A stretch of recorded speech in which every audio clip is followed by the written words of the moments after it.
Evening everyone. It's Tuesday, April 18 at wala tayo mga inihanda ng mga pakbo at mga panayam sa inyo. Kagagaling lang po tayo kanina mula sa ating regular na PSA Forum of Tuesday sa Rizal Memorial. And now we're back sa ating headquarters Sports Corner PH. Ang ating bisita sa ating episode na yung oras na ito ang founder ng Underground Battle Mixed Martial Arts o UGB MMA. Ipopopunto niya yung kanilang upcoming event this coming April 29 dito po sa amin sa Quezon City. Isama po natin ang founder na si Mr. Ferdie Munsayac. He's here in the house. Sir Ferdie, magandang gabi po. Welcome to Sports Corner PH. Magandang gabi din sa iyo, Gab. And thank you for having me tonight. Yeah, magandang gabi din sa yung mga viewers at saka sa mga MMA fans natin out there. So, yeah. Good evening. First of all, Sir Ferdie, advance congratulations. 10 taon ng UGB MMA. Malaki ang role ninyo pagdating sa pag-improve at pag-excel natin ng mga future MMA stars and even yung mga MMA stars na tumawid na doon sa mga mas mataas pang level ng mga competitions. Salamat sa pag-uho na makausap ka namin para ipromote natin itong upcoming event ninyo. Pero first of all, kamusta na po kayo? Ano mga pinagkakalbahan mo sa inyo yon dyan sa UGB MMA? We're down to like what, 10 days? 10 days now, 10 days na lang. So we're very, very busy talaga. Trying to polish yung mga last minute preps natin. Kanina we just came over lang from, we went to the venue. So we just got back, we came and we went to go check it out. And a few last minute things, like I said, polishing up, a few more things that we need, and just trying to make sure that everything is covered, para ready na tayo for this exciting 10th anniversary ng UGB MMA. Yun ang pinagkakaabalahan sa ngayon. Pero beyond this, of course, there are a lot more events kasi ano lang naman ngayon, April lang, di ba? We still have 8 more months left in the year. And we do have a lot cooking pa. So, bubulagain na lang natin yung fight industry later on. You got Huego Todo coming up, International Huego Todo Champion. Also, for the first Huego Champion. And I'm also going to be focusing more on discovering female athletes in combat sports, female champions. So, nandun ang focus ng UGB sa ngayon. Yeah. Okay, so ang UGBA MMA has been around for more than 10 years right now. Nakaisang dekada na tayo. Okay, bilis talaga na sa amin, 7 years pa lang, naka 26,000 na ang followers natin sa Facebook.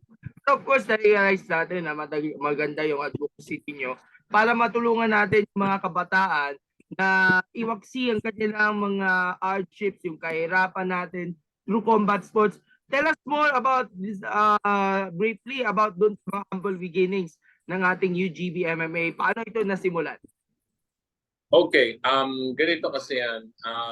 Retired US Navy chief ako, and I did 20 years in the service. And before I joined the Navy, alam ko na babalik ako dito to retire. Kasi gusto kong bumalik dito to enjoy, of course, the pension, the retirement. There's no place like home, ika nga, di ba? And then, syempre, magre-retire ka, nandito ka sa bansa mo. Pero I already knew at that time na, syempre, I still have a lot of energy left in me kasi I joined when I was 24 and I retired at 44. So sabi ko, at 44, madami pa akong gagawin. And I wanted to do something that would really have a great impact on the majority dito sa bansa. So it's all about giving something back. So yun ang nangyari. And but first of all, it wasn't really mixed martial arts or fight promoting an effort. I thought about it it had to be something that hilig ko. Para sa ganun, it wouldn't be considered as work. So charity and mixed martial arts ang nanalo. So ito na yun. 2-in-1, ito na. Yeah. So those were the humble beginnings of UGB MMA. Pero I started taking care of fighters in 2011 actually. 2011, I took care of a few amateur boxers. So we represented Marikina City when it came to Batang Pinoy. And then 2 years after that, nangati ako about having an MMA cage, having a bigger gym. So that's when they transitioned from the Goat Locker boxing gym into the Goat Locker gym. And then from then on, 2013, hanggang ito na, the rest is history. And of course, sa 2013 nung nag-umpisa kayo sa inyong advokasya na makatulong sa ating mga MMA fighters natin. And over the years, throughout the years, marami tayong mga male and even yung mga sumisibol na mga female MMA fighters. Alam natin, nagiging dominant din yung women's MMA kasi ang dami natin mga produkto na pwede natin ma-excel at ma-elevate sa mga mas mataas na MMA promotions. At itong UGB ay isa sa mga avenues din para sa karamihan ng mga MMA fighters na tumawid dun sa mga mas mataas sa mga fight promotions gaya of course si Pioneering, URCC, at of course yung mas mataas sa kanila mga 1FC, Brave at UAE Warriors at iba pa. Correct. That's correct. Yes. And of course, linawin ko lang, Sir Ferdie, yung UGB, ito ba ay amateur or professional na MMA promotion? Kung professional, siguro under the supervision ito ng GAB, of course, to Chairman Richard Carin. Yeah, we started off as an amateur league. And then dahil because of all the efforts and yung consistency, kasi we were averaging 13 to 14 events a year. So nung nakita na ni Gab yung aming efforts, pinilit na niya kami na mag-pro. So eventually nag-pro na din si UGB. So ayun. So pero kahit na pro promotion na din si UGB, syempre hindi natin pwedeng kaligtaan yung mga grassroots natin. So under the UGB MMA Corporation, there are 6 different fight leagues from the grassroots ng amateur, grassroots, yan yung amateur natin, and then the semi-pros, and then the pro, and then yung ating FMA hybrid, which is Juego Todo, that's something so unique that is geared towards the FMA community. Yan. And we're gonna be launching this year a special league for the LGBTQIA+. Ito yung Queen of the Cage. So siguro to for a separate interview kasi mauubos oras natin kung ito lang ang pag-uusapan natin. Wow, siguro magiging exciting talaga yung mga upcoming projects, especially yung LGBTQIA+ na MMA League. Pero pag-uusapan sa mga susunod pang mga interviews. Yes, for sure. Pero po, ang role ninyo ay para labanan natin against poverty, yung stunting, dahil of course, ang priority natin, yung mga kabataan, lalo na yun sa mga pinakamababa sa lipunan, yung mga nasa laylayan, ay mayaon mula sa kanilang hardships, of course, sa kahirapan. Meron kayong mga aligned na with this, in particular, yung scholarship program nyo, kung saan tinutulungan nyo yung mga batang MMA fighters na mag-sanay at mag-aral ng libre. That's correct. Doon sa program na yun, that's how it all started with UGB MMA. So, yung gym ko noon, located in Parang, it was in a 1,000 square meter facility. And meron siyang 2 bahay. And meron siyang professional size boxing ring, 22 by 22. And the 32-footer cage. So, doon sa facility na yun, I had over about 2 dozen na fighters combined with the stay-in, the full-time, and the part-time na fighters na natulungan natin. So that's how it all started. And up to this day, the advocacy still lives. Kaya lang hindi na ganoon kadami ang hawak ko kasi through the years, you're really gonna see those who are really worth of your help and attention and everything else. Kasi not everybody is worth it as is worthy. I mean, it's so easy for them na sabihin, Papa God, gusto ko pong maging fighter mo. Gusto ko pong pumasok ng MMA. Matagal ko na pong pangarap yan.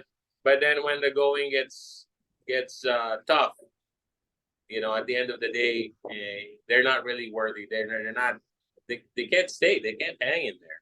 You know, because it takes a lot of sacrifices din sa end nila. Hindi lang end ko, you know, providing all the financial stuff and the facilities and the gear and the trainers. No, hindi lang yon. On their end, nasa kanila yung mahirap na end. Pero you have fighters who give up based on relationships. Meron silang relationship. Sinabihan ko na don't focus on you having a relationship at this early kasi it will be a distraction. Pero syempre, kabataan, hindi naman makikinig. Then eventually, they veer off, nawawala na sila sa right track, nawawala na sila sa focus. And then once they leave, wala na, hindi na sila makakapalit. So yun yung mga ganon. And then you also have those who natulungan mo, nagkaroon na ng konting pangalan, medyo lumaki na yung ulo, and then all of a sudden, nagka-amnesia, hindi ka nakilala. So, natural yan, kasama lahat yan. You know, isang dekada ito na pinagdaanan ko. So, and other gym owners or other trainers or other masters don't really want to focus or invest too much on having yung mga scholars kasi yun ang pagdadaanan talaga nila and masakit. Masakit siya. Aside from masakit sa loob, masakit din sa bulsa. Kasi after spending all this time, all this money, all this focus, attention, and everything else, and then at the end of the day, iiwanan ka lang din, wala na. So, pero it's all part of, you know, it's all part of life. But because of the passion, we're still here. So nothing beats passion.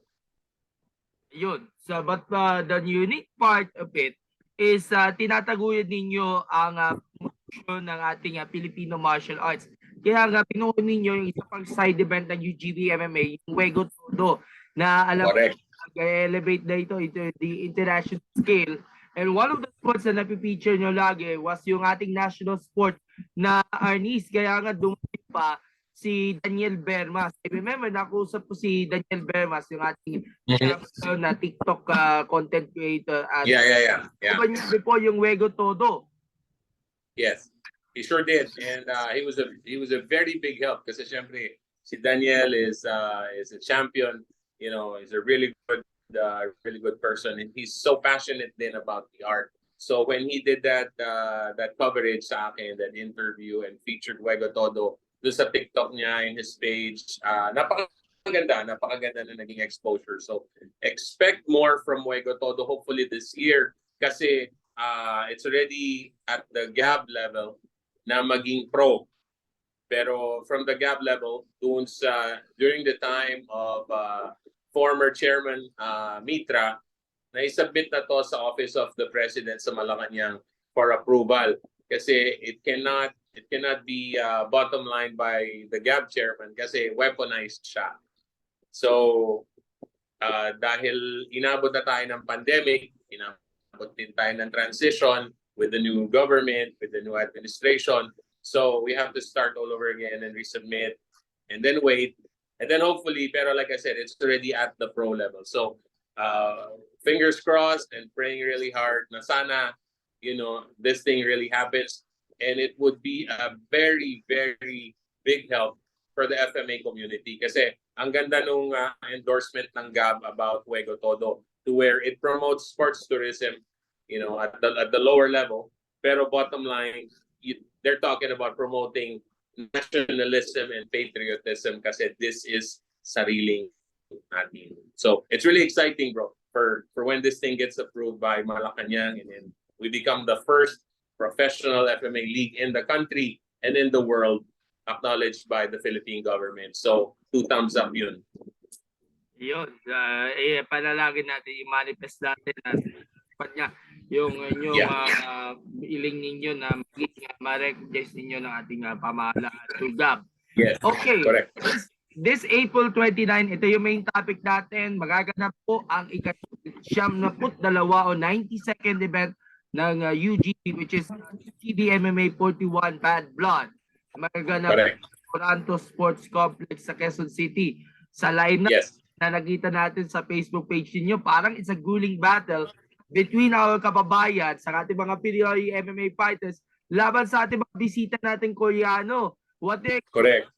Sa fight card, unahin muna natin yung sa MMA first. Okay. Yung sa MMA, actually, you were talking about the main card already. Sa main card kasi meron tayong 10 bouts, no, sa main card. Sa undercard meron tayong, originally we had 18. So total of 28. Pero a couple of those matches are not gonna happen na kasi nag-withdraw yung dalawa due to injury. No? So we only have a total of 26 bouts. Marami pa din. But yeah, so let's get back to the Koreans versus Pinoys. That would be 5 male MMA fighters again and 1 female. So ani, you know, those are 6 Koreans versus Pinoy bouts. It should be very, very exciting kasi our kababayans na bumabalik na nakasama dyan sa fight card na yan, like Jason Vergara, you know, he was already an international fighter. He fought before sa Brave, but then he got employed.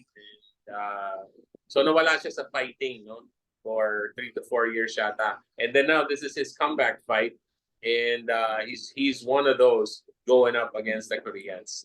And then yung nag-iisang female naman natin, it's really very hard na makakuha ng Pinay na fighter kasi nga we don't really have, you know, a lot of them.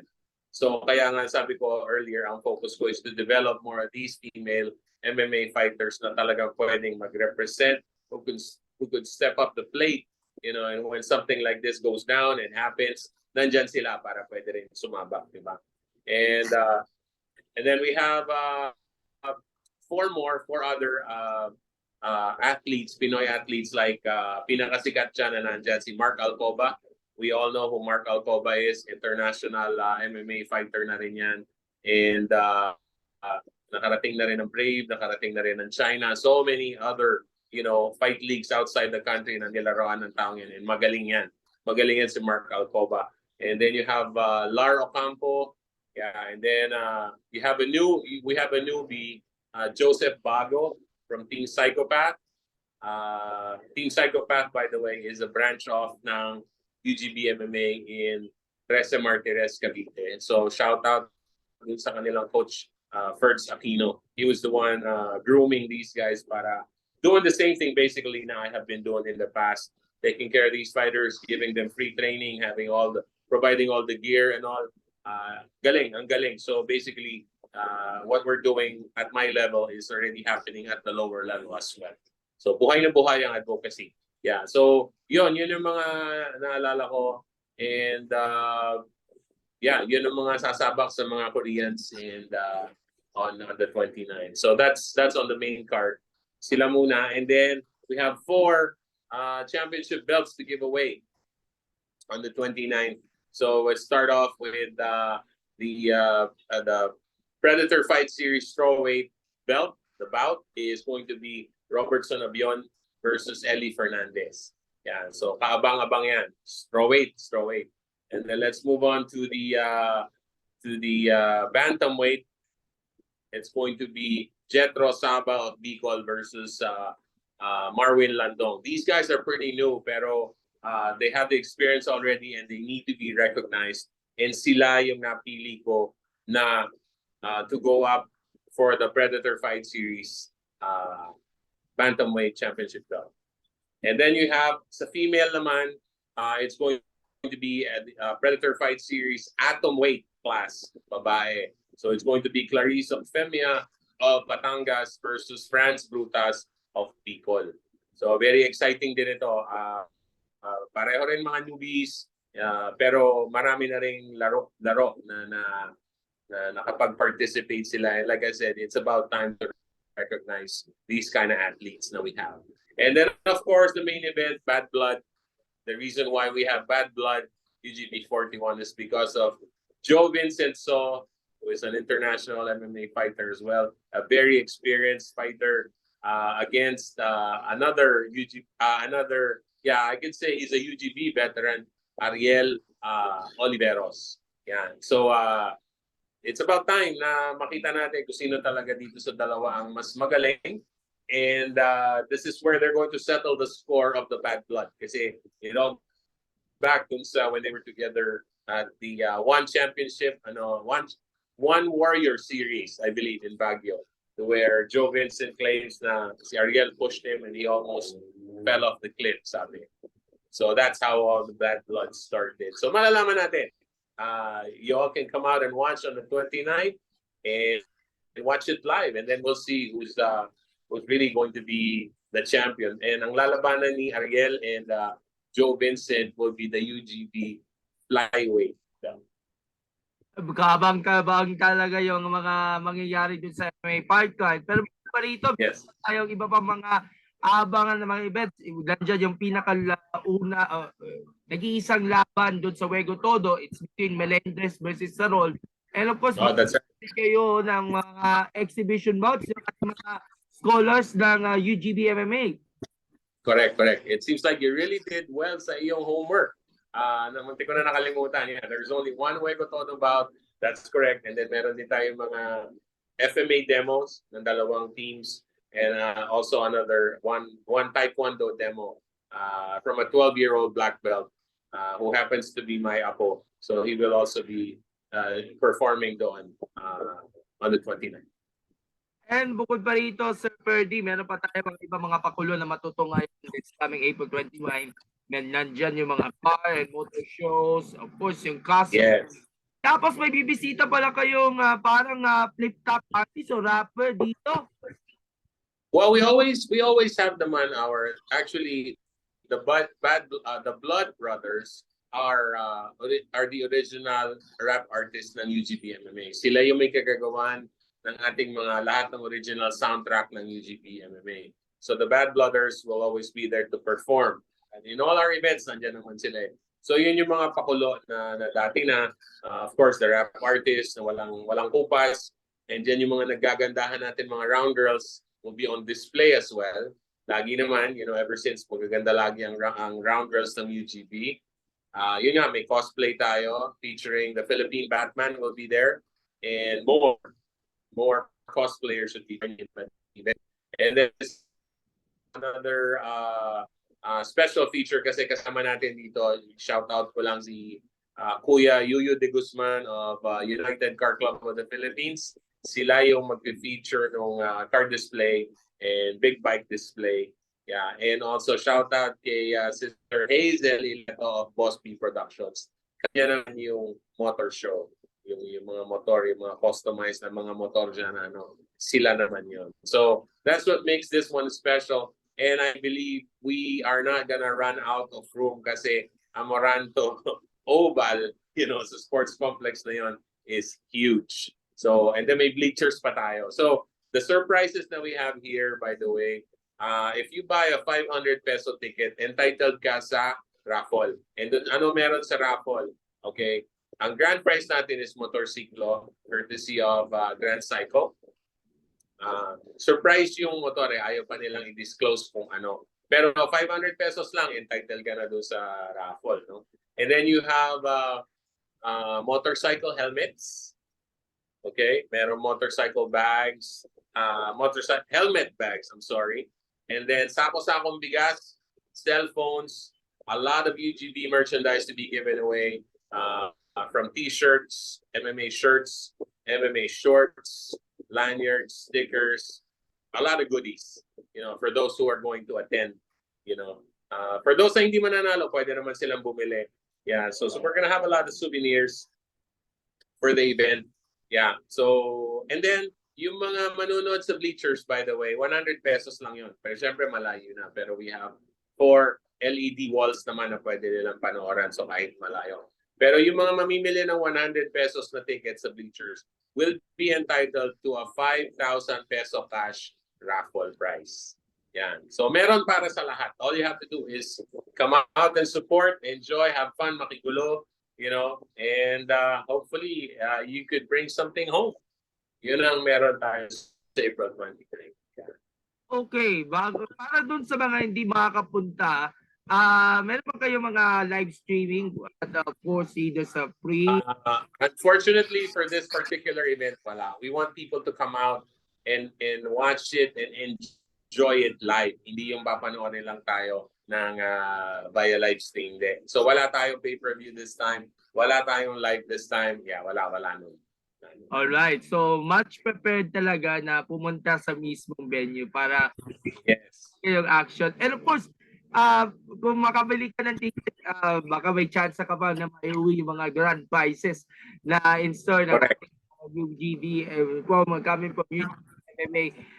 Lastly, for my last question nga pala, sa mga susunod pang mga taon, naka-isang dekada na kayo, for the next decade, ano ang gusto niyo pa marating na pangarap para sa UGB MMA in, of course, improving Well, sa para MMA community? well, ang gusto natin, ang nangunguna dyan sa listahan would be, of course, yan na yung Juego Todo, maging professional league yan. Para sa ganun, all of these efforts for the past 10 years na na-focus mainly on MMA fighters, mai-focus natin sa mga Filipino martial artists naman. No? Kasi with Juego Todo, it's just more, it's going to be more than just a fight, another fight league. Dito, mabibigyan ng importansya yung mga Filipino martial arts artists natin, just like the senior grandmasters, the grandmasters, the masters. Marami kasi dyan mga pumapanaw na, pero pag pumanaw sila, it's sad kasi yung pampalibing nila, ipanghihingi pa ng abuloy. So Juego Todo will change all of this in the FMA scene. Okay? Magkakaroon tayo ng what do you call this? Ng program para sa ganun yung mga na-mention ko ng mga senior grandmasters and grandmasters na yan ay matulungan natin para sa ganun hindi ganun ang mangyayari kapag sila ay pumanaw. Kasi they are our national treasures eh. Yung mga yung mga taong yan. Pero what happens is wala hindi nabibigyan ng gaano importansya. Juego Todo will change all of that. Okay? Kasi I believe na this is sariling atin, kaya nga tinawag na FMA kasi Filipino Martial Arts. It is so great, and you see this in all of the fight scenes, mostly all of the fight scenes sa Hollywood, right? And then it's been adopted by the elite forces of the foreign military. Pero kung titingnan mo dito ang buhay ng mga grandmasters natin, isang kaig, isang tuka, it's very sad. Kaya nga sabi ko, up to the point na pagka pumanaw na, di wala man lang sariling, pampalibing, panghihingi pa ng abuloy, we're gonna change all that. Kasi I believe if you're a skilled individual, hindi ka dapat namumuhay sa kahirapan.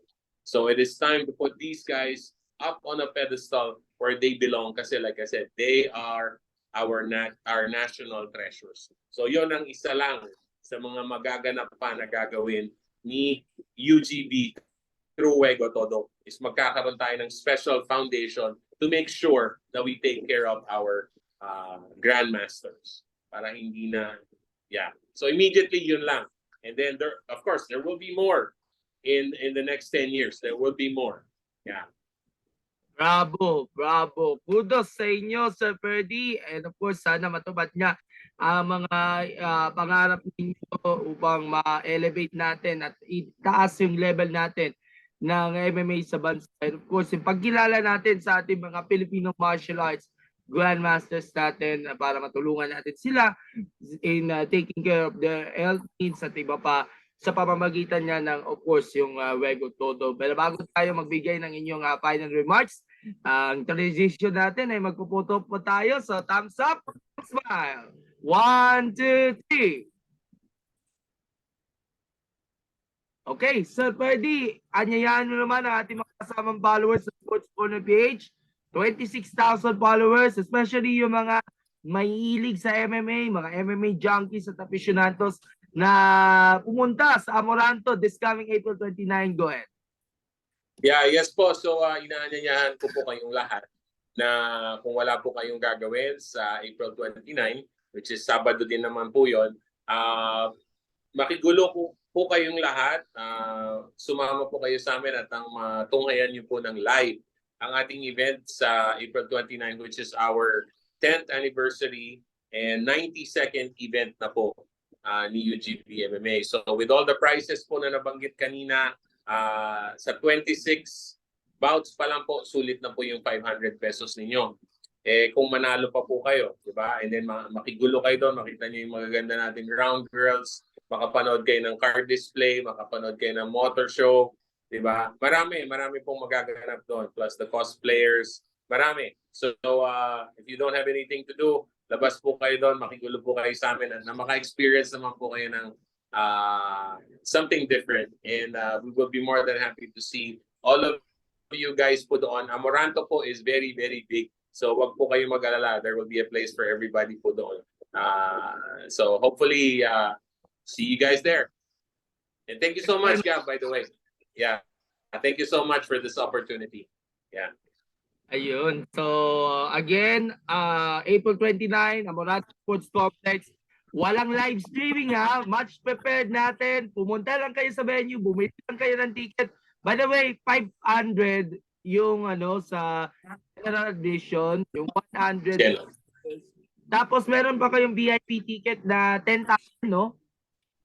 VVIP is, yung VVIP natin is a table for 5. It's a table for 5. So parang lumalabas, 2,000 lang isa, di ba? So table for 5, 10,000 yon. And then meron kang isang free samgyup platter and then 5 bote ng soju. And then syempre kung mabibitin ka, marami naman din pang mabibili doon kasi bawal ang outside food and drink. So we will have enough people and enough food to cater to everyone. Yeah. Ayun, ayos. So, forward to this and i-update natin kahit virtual na magsusulat lang tayo dito. Yes. Dito sa ating UGB MMA. Again, we would like to thank you, Sir Ferdie, for your presence. And looking forward na may promote pa natin dito yung mga upcoming activities ng UGB MMA, lalo na yun sa April 29 at magbigay ng mga updates para sa nagpapatuloy pa rin advokasya na inangat ang mixed martial arts sa bansa, matulungan natin ang Filipino martial arts at of course, ang mas importante, yung mayaon natin sa kahirapan ng ating mga kabataan sa pamamagitan niya ng pagiging active sa combat sports. Again, Sir Ferdie, it's nice to meet you. See you around at magkita tayo soon. Bye-bye po. Maraming salamat. Yes, bro. Bye. Thank you so much once again. Ingat. All right. Later. Thank you. Bye. Salamat po.